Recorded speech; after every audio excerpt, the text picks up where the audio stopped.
Welcome to the Authority of Love. This is another Family Foundation Friday, and I'm your co-host, Greg Williams, joined by our other co-host, David Walls from the Family Foundation. David, thanks for joining us. We're co-hosts, right? Yeah, good to be with you, as always, co-host. Yes, we got it. We'll get there. We got a lot going on, and there's some pretty exciting stuff that's happening right now, so I want to get to that. How are you doing, first of all, family? And We're doing well. We're doing well. So basketball season is wrapped up for my son. Soccer season's about to start.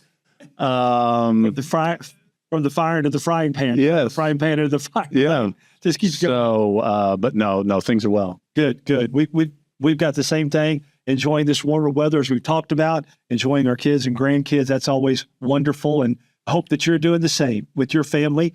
With that said, David, I know we wanted to jump into today's show talking about the State of the Union address. Yeah. One thing in particular about that. Yeah. Sage Blair. Yeah. Share with our audience, they may have heard, but share with our audience that circumstance and how that impacts all of us. Yeah. So, President Trump gave his State of the Union marathon, State of the Union address, and obviously a lot was covered, a lot of notable things. But I thought I was very grateful that President Trump specifically highlighted the continued need to stop this just gender insanity that we're seeing, obviously, and that a lot of states have taken action against, and his administration has done a lot. But he specifically highlighted Sage Blair, and she was there in the chamber.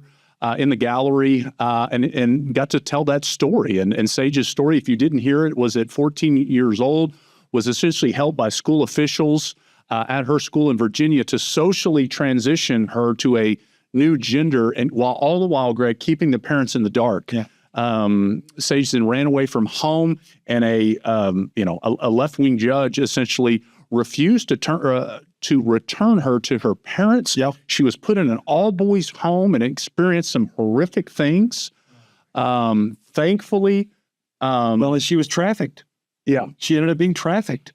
So I mean, really, that story shows the whole gauntlet of how evil this whole ideology is, and the impact that it can have on kids that are essentially being preyed upon as experiments, and then adults essentially going along with it, hiding it from parents, and doing all they can to promote it. And the biblical phrase for that is "you reap what you sow."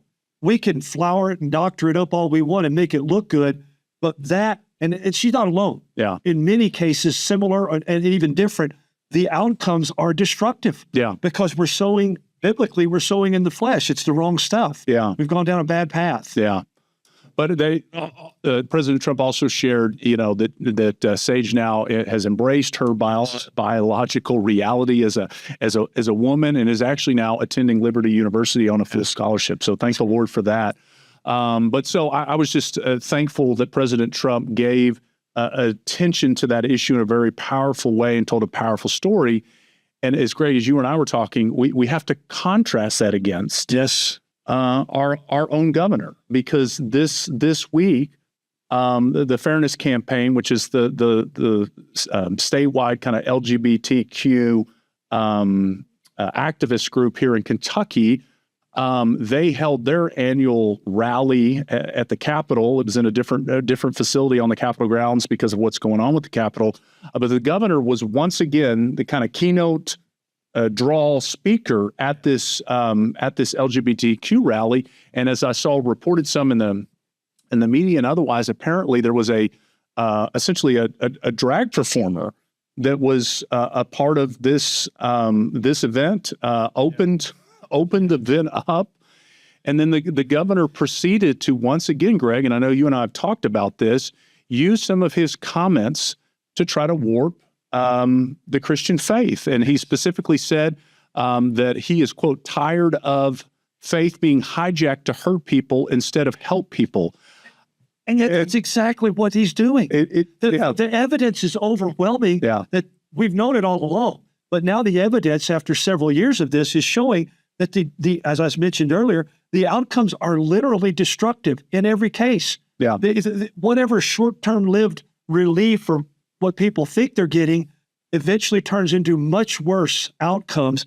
It's all there. Yep. And we've seen it. So the ones that are actually hijacking faith, moving away from scripture and claiming this are sowing in the flesh and reaping the destruction. And that's literally what he's doing. And it's hurting kids. Again, just to take it And back to families and generations. Yes. But to take it back to Sage's case. Yes. Sage pushed towards socially transitioning. So confusing her actual biological. Talking about a social construct. Yes. Yeah. And then, people's in a positions of authority that should know better, going along with it, hiding it from parents. So you have harms to children, you have harms to parental rights, Yes. and ultimately looking at the path that led Sage to.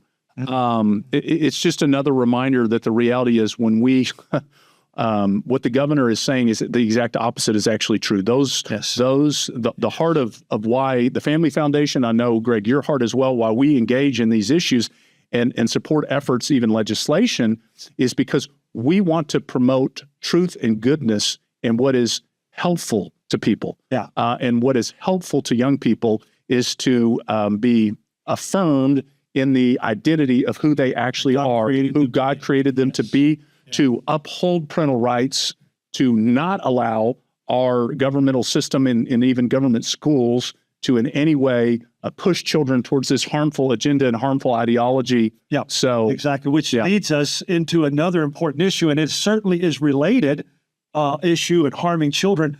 A lot of this does come through our schools, and we've got a bill now that is going to help with that and give our parents and our families and our students some choices.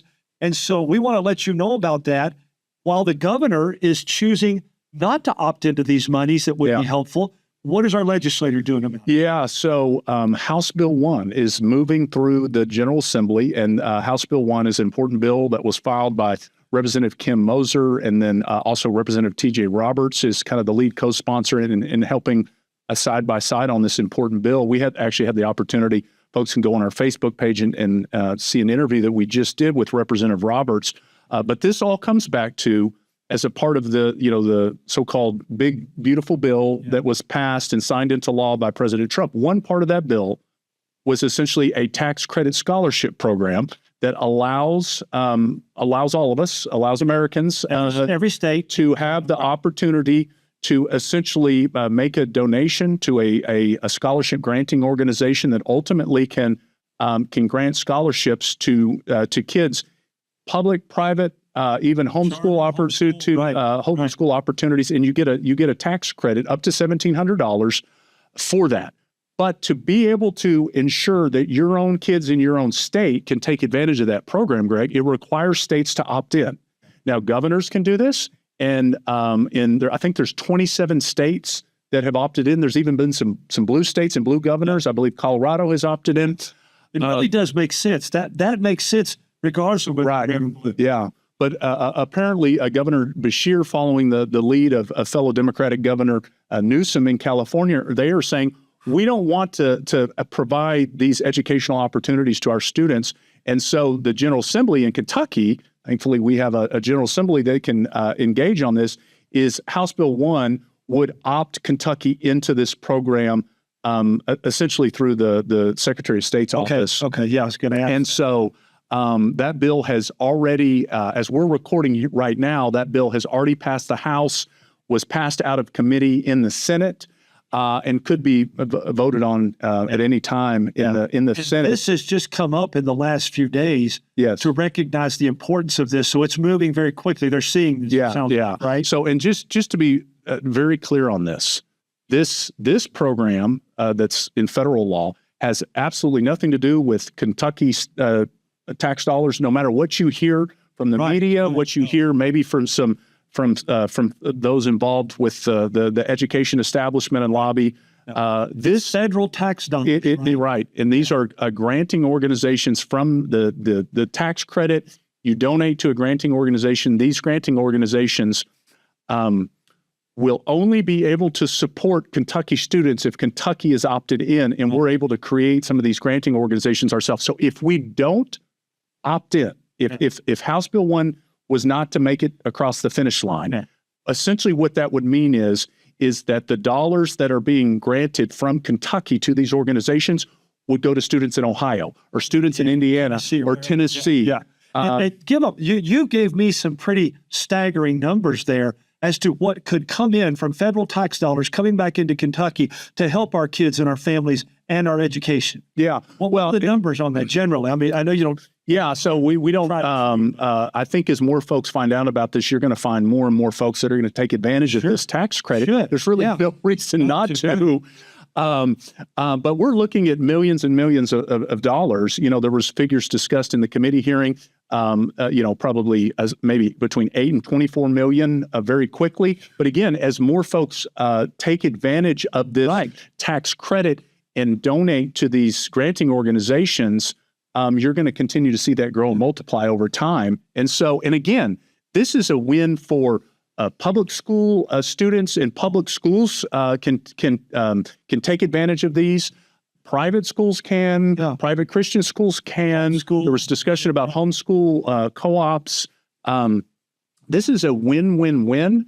So it really is, and to this point, there has been some bipartisan support, but there has mainly been some opposition so far in this process from obviously Governor Beshear and some Democrats in the legislature. And it really just baffles me, Greg, because again, what you're saying is dollars that are available for Kentucky students, we don't want those. We want to send them to— They don't fit our agenda or ideology. This is where you see ideology, trust, good policy, and with the LGBTQ agenda. We're talking about the gender dysphoric and those kind of things. So yeah, please be praying about that and contact your representative and your senator and ask them to go, yeah, makes perfect sense. We should be doing that. So that's great. Now, Adia and I, our good friend Adia and I discussed on Wednesday the press conference that was held on Tuesday.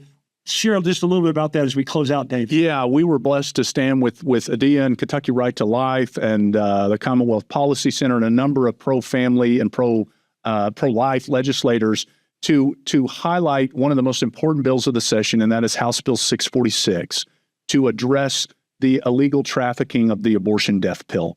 And it was really a powerful press conference. Representative Nancy Tate, the lead author, was there, spoke. Representative T.J. Roberts was also there. He's the lead co-sponsor on that bill.